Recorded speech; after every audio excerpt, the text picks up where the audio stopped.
Enchantress. She is a member of the Companions in Whiterun, which for many players will be the first major city that you go to in Skyrim. Whiterun to me feels like home in Skyrim, so Aella gets points for being from my favorite city.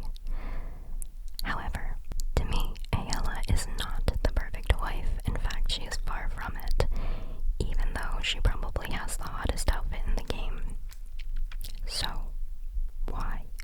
One of the main detractors from Aella as a wife is because I feel low-key bad relegating homegirl to be my stay-at-home wife when she clearly loves adventuring. She loves being out hunting. You know, I need a partner who will have the domestic and parental. One of the main jobs of your spouse in Skyrim is that they give you a home-cooked meal every day. And to me, Aella just looks wrong standing next to the hearth in Lakeview Manor, stirring a cauldron.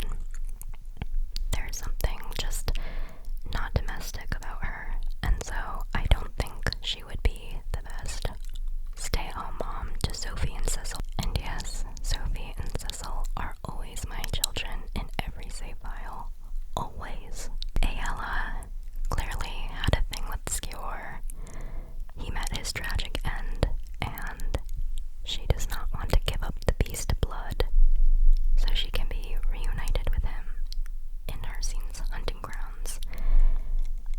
And while I'm all for love that transcends a lifetime, I'm not trying to be the rebound. All this being said, I do like Aella's personality.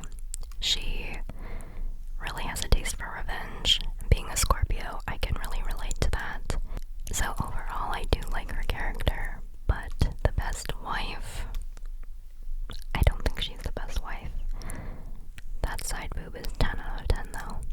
Next up is Aerin, who is the owner of Anga's Mill.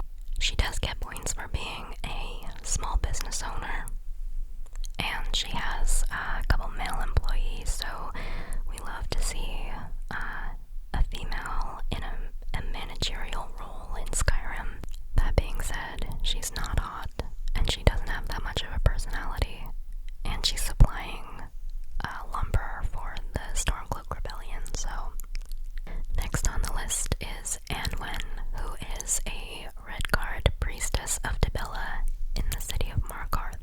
She immediately gets points because she is a priestess of Dibella and can give you that lover's comfort, if you know what I mean.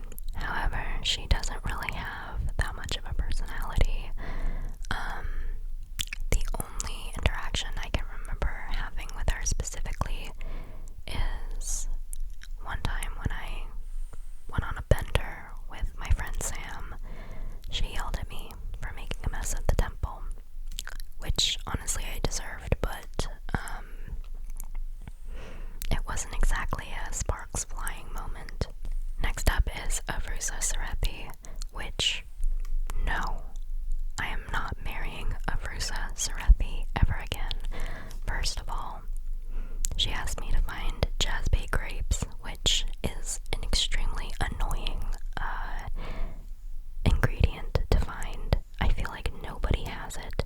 Where does it grow? It's so hard to spot on the ground. Secondly, she farms nirnroots. Nirnroot.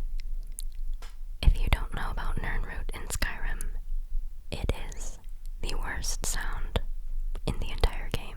There is nothing worse than you're on a beautiful scenic walk in Skyrim's marshes, and then all of a sudden you hear that nails on a chalkboard ringing. It's like tinnitus coming from a plant. So for that reason, no, you will not be growing nirnroot at Lakeview Manor. No, I will not be moving in to your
best for her family. I like to persuade her to leave her stronghold and to come adventuring with me, but again, since she is canonically underage, I would not choose her as a wife. Next up is everyone's favorite dark elf mage, Brena Marion. I have a couple of thoughts on her. Number one, it would be very cool to marry into House Telvanni. If you didn't know, House Telvanni is one of the most influential dark elf families in Morrowind. In Elder Scrolls lore, they're a family of very powerful mages, and throughout the games, you can interact with different members over different time periods. She's a little bit scatterbrained, not quite as scatterbrained as my queen Wylandria, who, honestly, I wish I could marry her because I love her so much, but she is still a little bit endearing. She also has, in my opinion, one of the prettier voices in the game. I feel like there are like 5 voice actors in Skyrim, but she has the like hot girl voice, which I like, just from really no actual evidence and just based on a feeling I have. I feel like she would have a really great taste in interior design, but also she'd be really into all of the like little girly things that I like to do, so she'd be a great shopping companion, or like if we wanted a romantic brunch, I feel like she'd be down to do that. So I like her as a wife. Not my favorite, but she's definitely up there. Points off though for living at the College of Winterhold and only having a twin bed. Next up is Camilla Valerius. I don't get the hype. She's kind of giving off popular in high school vibes. And the fact that she's even entertaining going out with Sven the Bard is like a huge red flag to me. She's not super adventurous. She likes staying in her small town. Yeah, like I said, I don't really get it. Take a hard pass on Camilla. Next up is Drafnia, the Stoneweaver. A plus name. Seriously, she has like the coolest name in the game. She is a dark elf mage who lives in Kynes Grove, which, again, the worst hold in the game. Windhelm. I think actually, technically, the hold is called Eastmarch, but Eastmarch Hold's capital is Windhelm, which is the worst city in the game, easily. She is the one-woman maintenance team of the mine in Kynes Grove. Seriously, she is the only one who keeps that mine running, basically. She regulates the temperature so that the miners can safely work down there. And she is she single-handedly maintains the mine, which I find extremely impressive. So to me, I would not marry her because she needs to stay in Kynes Grove to regulate the mine. If she's not there, who's going to do it? I also feel like there's something going on with her and Rogi Knotbeard, who is the owner of the mine. I don't know, I sense some tension there. And besides that, she's not hot, so yeah. Next up is Gorza and Gilfrey. I think that's how you pronounce it. She is a blacksmith in Markarth. She is an orc, so not necessarily the sexiest to me. And also, she's extremely rude to her assistant. The way that she talks to her assistant reminds me of this lady I used to work for in Los Angeles. And I would cry every day on my drive home from work. So, I don't like that. Obviously, if Tacitus sucks at being a blacksmith, then you should be honest with him. But the way she speaks to him, it just grinds my gears. You are not better than him.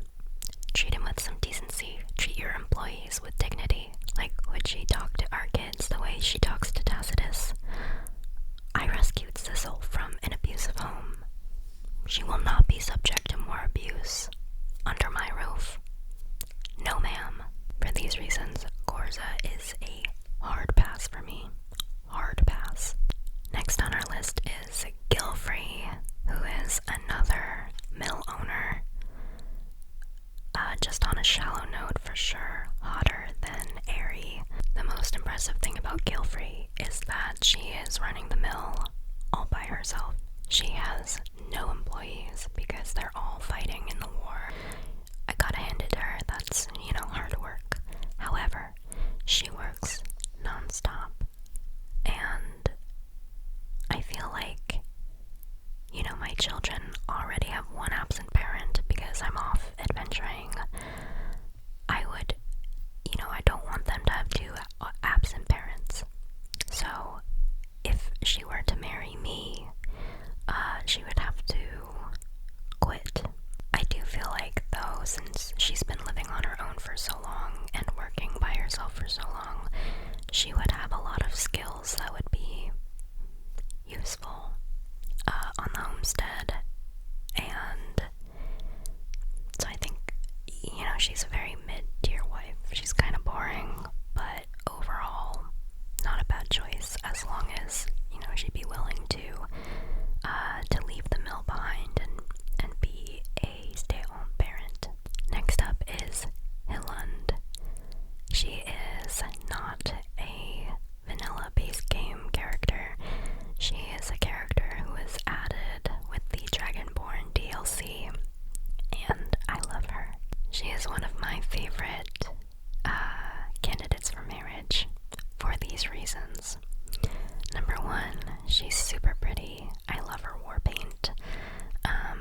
And she has, a little bit of a warrior princess vibe going on. I also really enjoy the Thurskmead Hall quest line. I thought it was really well done and super fun. I will say you do have to side with the Nords over the Reiklings, which it's kind of more fun if you side with the Reiklings, but having Hilland as a wife is definitely worth siding with the Nords. But it is her overall attitude and personality that is the best part about Hilland. She is an extremely caring person. She can be seen checking up on her sister.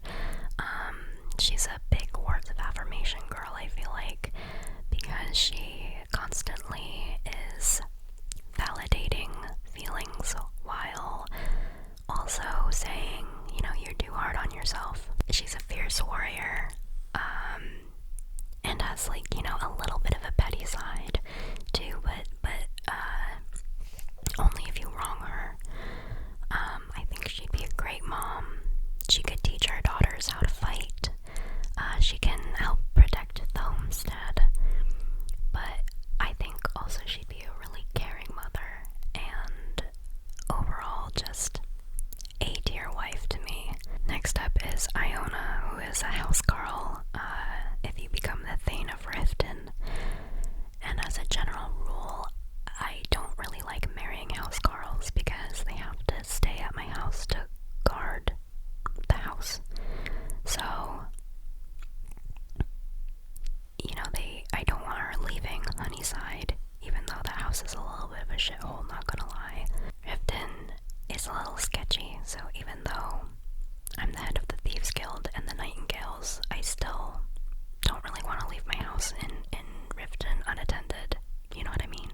Next up is Janessa, who is a dark elf mercenary who lives at the Drunken Huntsman in Whiterun. So again, points for living in Whiterun. The Drunken Huntsman is kind of like a tavern slash supply store. It's like if REI had a bar in it. She just kind of sits in the corner waiting for someone to hire her. And she is one of my favorite followers. And also, I think would be a great wife. She's pretty. She has some funny little lines of dialogue here and there, and her dismissal line, her follower dismissal line, just really gets me every time.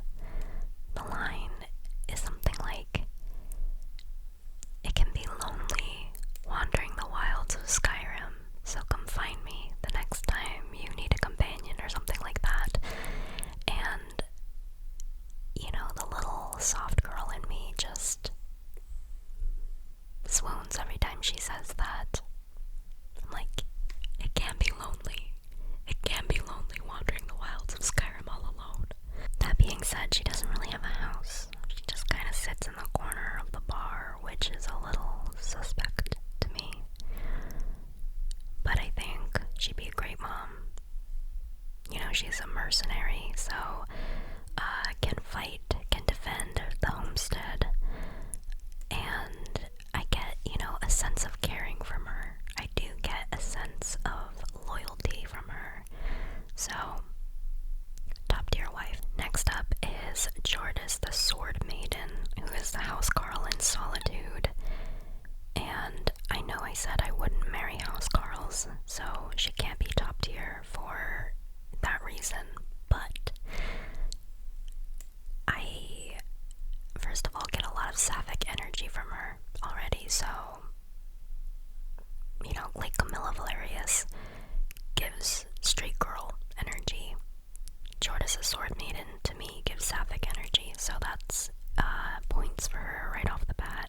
But like I said, because she's housecarl, she's not really, I'm not going to be seriously considering her as a candidate for marriage. Next is the girl that everyone in Skyrim has married at least once, Lydia. Lydia, our sassy housecarl queen. She is probably most players. She's going to be the first housecarl that you obtain in Skyrim. There will always be a special place in my heart for Lydia because on my very first playthrough all the way back in 2011,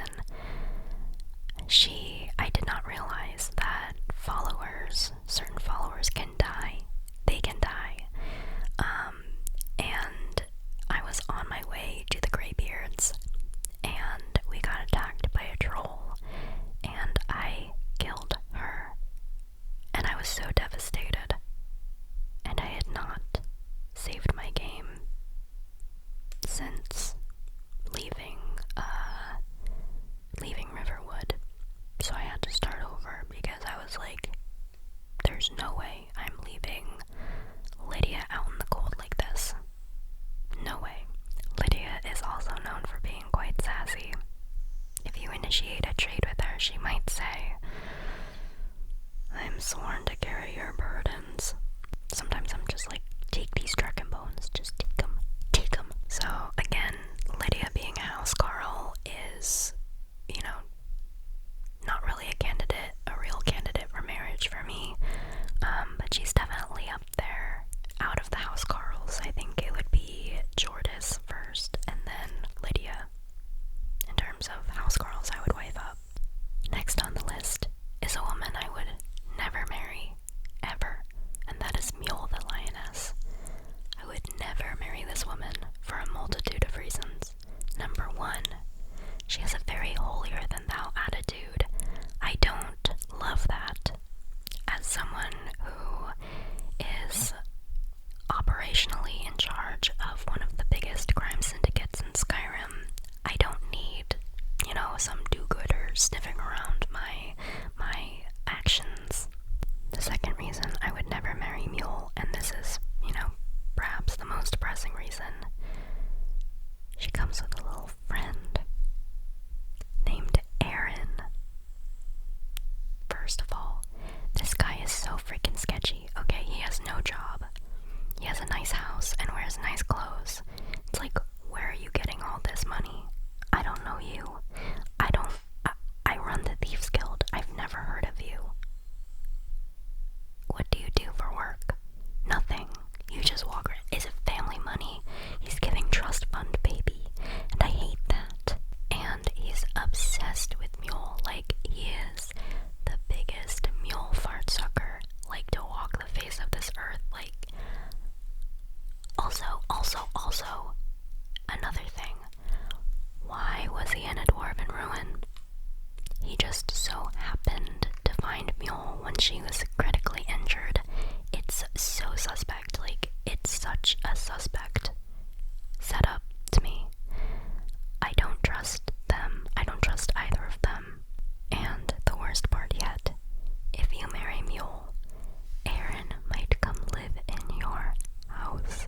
is she has quite a long backstory and a very sweet personality, and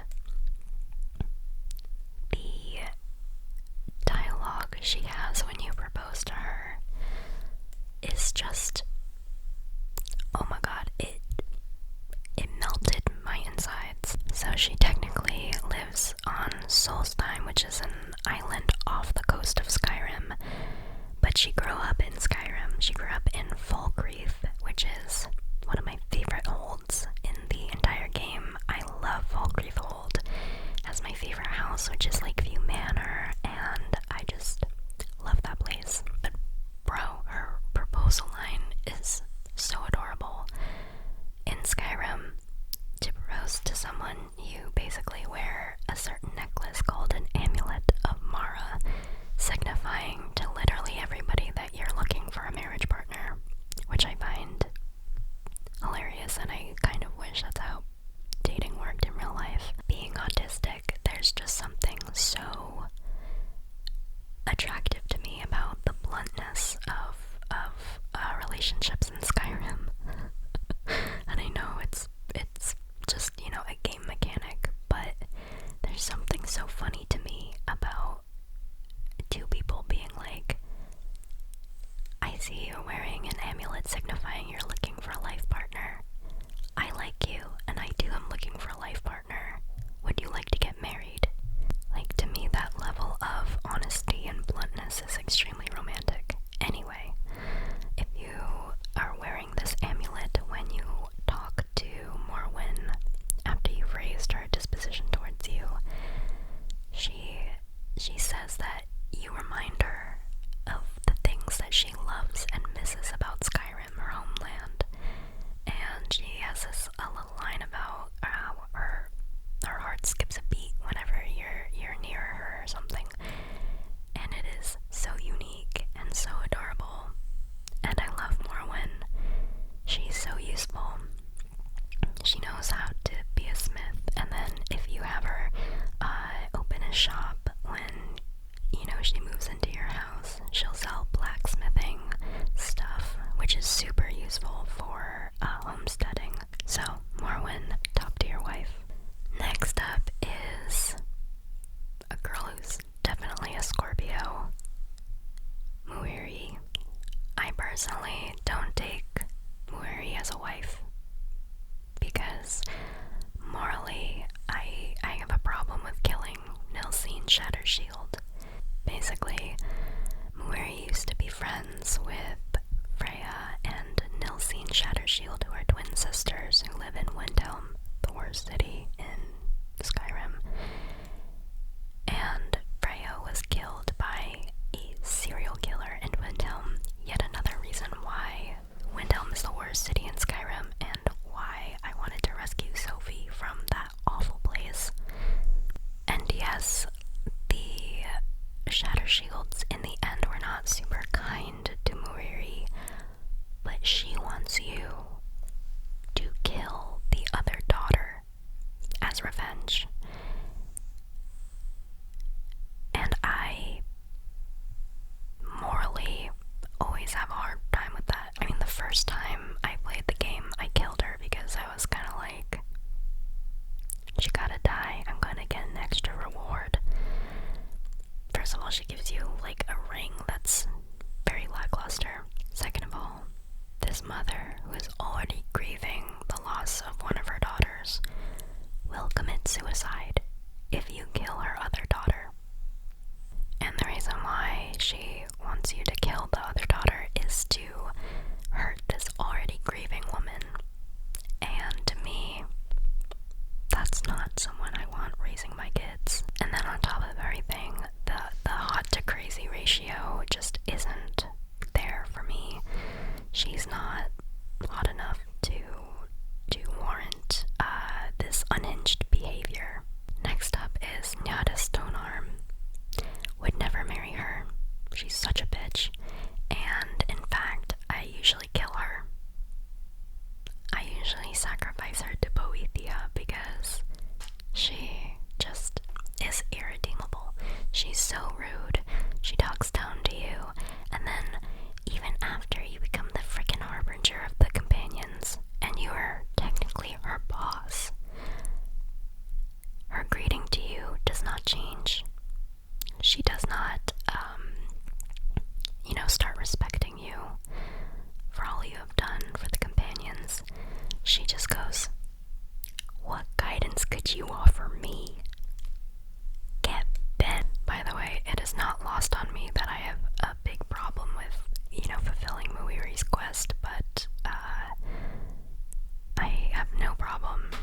sacrificing this one girl whose only crime is being rude to me.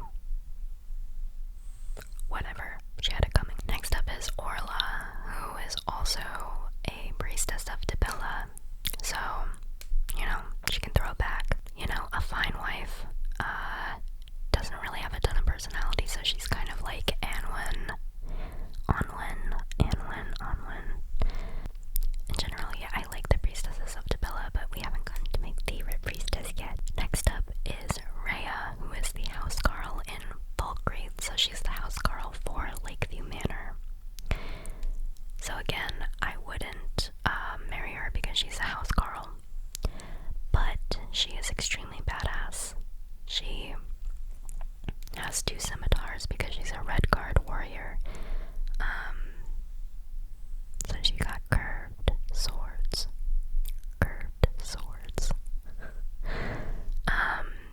And she's kind of a sexy badass. So, she's up there with Lydia, housecarl girlies, who I would marry if I didn't need them to guard my house. Next up is Ria, who is a little cutie. She's a little cutie girl to me.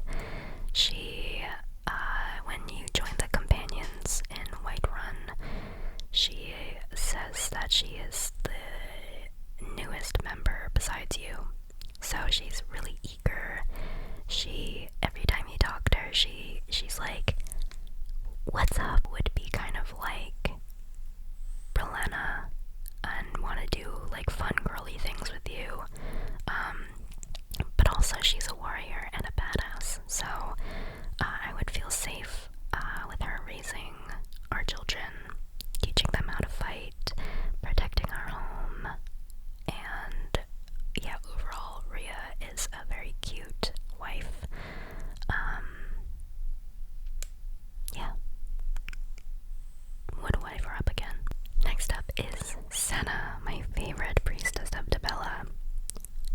Love her. First of all, she has a more of a personality than the other priestesses because she has just more dialogue. She explains to you what the temple does, what the sisters do, what Dibella is all about. She would be a great wife, and then also not a pillow princess, so she gets points in my book. She doesn't take any shit from you when you trash the temple on your drunken night out. She basically holds you accountable, which fair, very fair. When she's yelling at me, I'm kind of like, have I been a bad girl? And also, on top of that, she's the only, one of the only characters in the game to call you hot. So, she knows some destruction magic, so she can, if your home gets attacked, she can help defend it. And she shares a name with one of the greatest Formula 1 drivers of all time, so Senna's top tier for me, for sure. Next up is our positive vibes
she hates bears, so I think bears are cute, so I would not marry her. Next up is Uthgerd the Unbroken. I don't know, she, of all the women in the game, she just, there's something about her that gives me the ick. She's a little bit too much of a try-hard. I feel kind of bad for her because all she wanted was to join the companions, and then she ended up accidentally killing somebody. She likes fighting, like tavern brawling. I don't know, she's not my favorite. She's also not really that cute, so sorry, Uthgerd. Pass. Next up is the biggest Karen in all of Skyrim, Viola Giordano. Even though she clearly is a true crime girly, and we could listen to some true crime podcasts together, and she's very paranoid and would, I feel like my house would be safe. She's also racist. She just reminds me of a nosy HOA neighborhood watch person. She reminds me of that lady who tried calling the cops on the guy in Central Park when he told her to put her dog on a leash. And she was like, a black man is threatening me. Viola Giordano would do something like that. Captain Lonelykill specifically tells her he's not ready to move on after his wife died very recently. And she's still pressuring him to go to her house and have dinner with her and stuff. Hate. And then last but not least is Isolde. She has an ugly haircut and she's a drug dealer, so I don't think she's on my list to marry. And with that, we have gone through all the wives in Skyrim. I was initially going to go through every marriage candidate, but I think I have to stop here because this video is already far too long. I will be sharing my opinions on the husbands in Skyrim because I have very strong opinions about that as well. So regardless of if this video does well, this is my hyperfixation, so I could talk about this for ages. Anyway, I hope you enjoyed this extremely